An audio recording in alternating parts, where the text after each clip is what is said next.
مسئلہ پوچھنے کے لیے کچھ لوگ آ گئے تو 4-5 سال کا بچہ بھی تھا جس کے والد نے غصے میں اپنی بیوی کو 3 طلاقیں دی تھی. وہ چھوٹا سا بچہ، کپڑے بھی پھٹے پرانے، اور حالت بتا رہی تھی کہ غریبی ہے. تو جب میں نے مسئلہ بتایا کہ 3 طلاقیں ہو گئی ہیں تو واپس جانے لگے، تو بچہ مجھ سے کہتا ہے، دیہاتی آدمی تو کہنے لگا، مولوی صاحب میری اماں تے نانی کہنی اسن پوچھ کے آئیں آپ کہ ہن اسی لہدا ہی رہنا ہے. تو اس بچے کی نونہال کی وہ کیفیت دیکھی تو میں رو پڑا. میں نے کہا یار یہ بچہ بیچارہ ماں باپ کے ہوتے ہوئے یہ یتیموں جیسی زندگی گزارے گا کیونکہ باپ نے طلاق دے دی. کس طرح مسائل نہیں بتائے لوگوں کو، تعلیم سے آگاہی نہیں کیا. اور اس میں بہت بڑا ظلم ہے ان لوگوں کا بھی جو جنازے پہ کھڑے ہو کے تو کہہ دیتے ہیں، میری طرح کے لوگ اچھے علماء کی بات نہیں کرتا، وہ کہہ دیتے ہیں دیکھو جی لوگوں کو جنازہ نہیں آتا. بھئی آپ نے کس دن عشاء کے بعد کلاس لگائی تھی جنازہ سکھانے کی؟ یہ تو آپ نے کہہ دیا لوگوں کو قرآن جی ٹھیک نہیں آتا. تو یہاں تو بیچاری بیویاں جن کو صحیح پڑھنا نہیں آتا وہ مشن بنا لیتی ہیں کہ میں نے اتنے 100 کو قرآن پاک پڑھانا ہے. بیوہ ہو گئی ہوں، طلاق یافتہ ہو گئی ہوں، ساری زندگی قرآن پڑھاؤں گی. ہم کیوں یہ مشن نہیں بناتے؟ کیوں اس طرف سفر نہیں کرتے؟ ایک تو دینی معلومات میں، دینی علوم میں اپنے آپ کو لگائیں اور ذوق پیدا کریں کہ جو چیزیں مجھے نہیں آتی میں نے وہ سیکھنی ہے، جو معاملات مجھے نہیں آتے میں نے ان کی طرف سفر کرنا ہے. ایک تو اپنا یہ مزاج بنائیں. اور جب آپ دینی علوم سیکھتے ہیں تو پتہ ہے کون سا منظر قائم ہوتا ہے؟ منظر وہ بنتا ہے کہ حضرت ابو ہریرہ بھی دین سیکھا کرتے تھے، حضرت عبداللہ ابن عمر بھی اصحاب صفہ میں رہا کرتے تھے، حضرت انس بن مالک بھی رہا کرتے تھے. اور ایسا منظر بنتا ہے کہ حضرت سیدہ خدیجہ الکبریٰ رضی اللہ تعالیٰ عنہ فرماتی ہیں سیدہ فاطمہ حضور کی گود میں بیٹھی ہوتی تھی اور نبی پاک سے باتیں پوچھتی تھی اور حضور انہیں بتا رہے ہوتے. سیدہ عائشہ حضور سے دین کی باتیں پوچھتی. چوتھا حصہ ہماری فقہ کے اصول حضرت فاطمہ کی، حضرت عائشہ صدیقہ کی مرویات پر مبنی ہیں.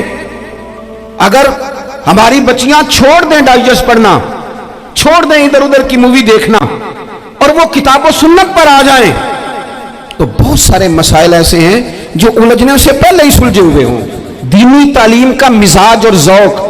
اور دوسری آیت کریمہ میں نے تلاوت کی، اللہ کریم نے قرآن مجید میں فرمایا یا ایھا الذین آمنوا قوا انفسکم واہلیکم نارا، اے ایمان والو خود بھی دوزخ کی آگ سے بچو اور اپنے گھر والوں کو بھی بچاؤ.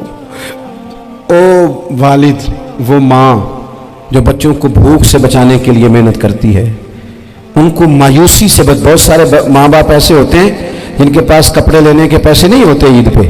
کیوں؟ اذان شروع ہوگی جی، اذان سنیں جی. عزیز بھائی، جس طرح ہم اپنے بچوں کو دیکھیں، بہت سارے ماں باپ کے پاس گنجائش نہیں ہوتی، لیکن اس نیت سے کہ بچوں کے دل ٹوٹ جائیں گے، عید پہ کیسے گزارا کریں گے، مشکل سے بھی کپڑے خرید کے دیتے. اس طرح ہم اپنے بچوں کو بھوک سے، پیاس سے، مایوسی سے بچاتے ہیں.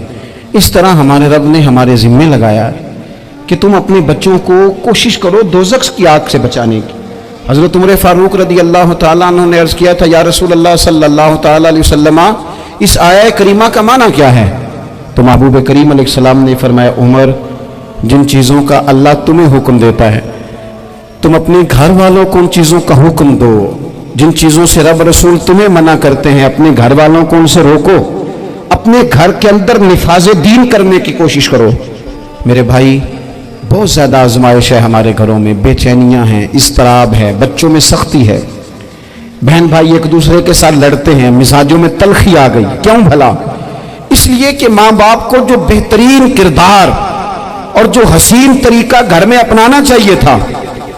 بچے تقریر باہر سے سنتے ہیں لیکن وہ فالو اپنے ماں باپ کو کرتے ہیں. اگر ماں باپ میں حوصلہ ہو، صبر ہو، اطمینان ہو، خودداری ہو، تھوڑے پر گزارا کرنے کا مزاج ہو. دیکھیں نا، آج ڈپریشن ہے، ٹینشن ہے، پینکس اٹیکس ہیں، بڑی ساری چیزیں آ گئی ہیں. کیوں بھلا؟ صبر نہیں، تحمل نہیں، بردباری نہیں. آزمائے. ایک دن ایک بچہ میرے پاس آ گیا مدرسے کا اور آ کے وہ رونے لگا. میرے گھر والے کہنے لگے کھانا چھوڑ دیں، پہلے اس کی بات سن لے. میں نے کہا پتر کیا ہوا؟ کسی نے مارا ہے کسی استاد نے؟ کہنے لگے نہیں حضرت، گھر فون کیا تھا تو میری اماں اور ابا کی لڑائی ہو رہی ہے. بچہ کانپ رہا ہے، ٹانگیں کانپ رہی ہیں. میں نے کہا کیا ہو کیا گیا تمہیں پتر؟ لڑائی ہو رہی ہے تو گھروں میں ہو ہی جاتی ہے. کہنے لگے نہیں، آپ کو پتہ نہیں، وہ بڑا سخت لڑتے ہیں. میرے والد جب میری والدہ کو مارنے کے لیے آگے بڑھتے ہیں تو ہم سارے چار پنجوں کے نیچے چھپ جاتے ہیں. ہمیں خوف آتا ہے، وہ منظر خطرناک ہوتا ہے.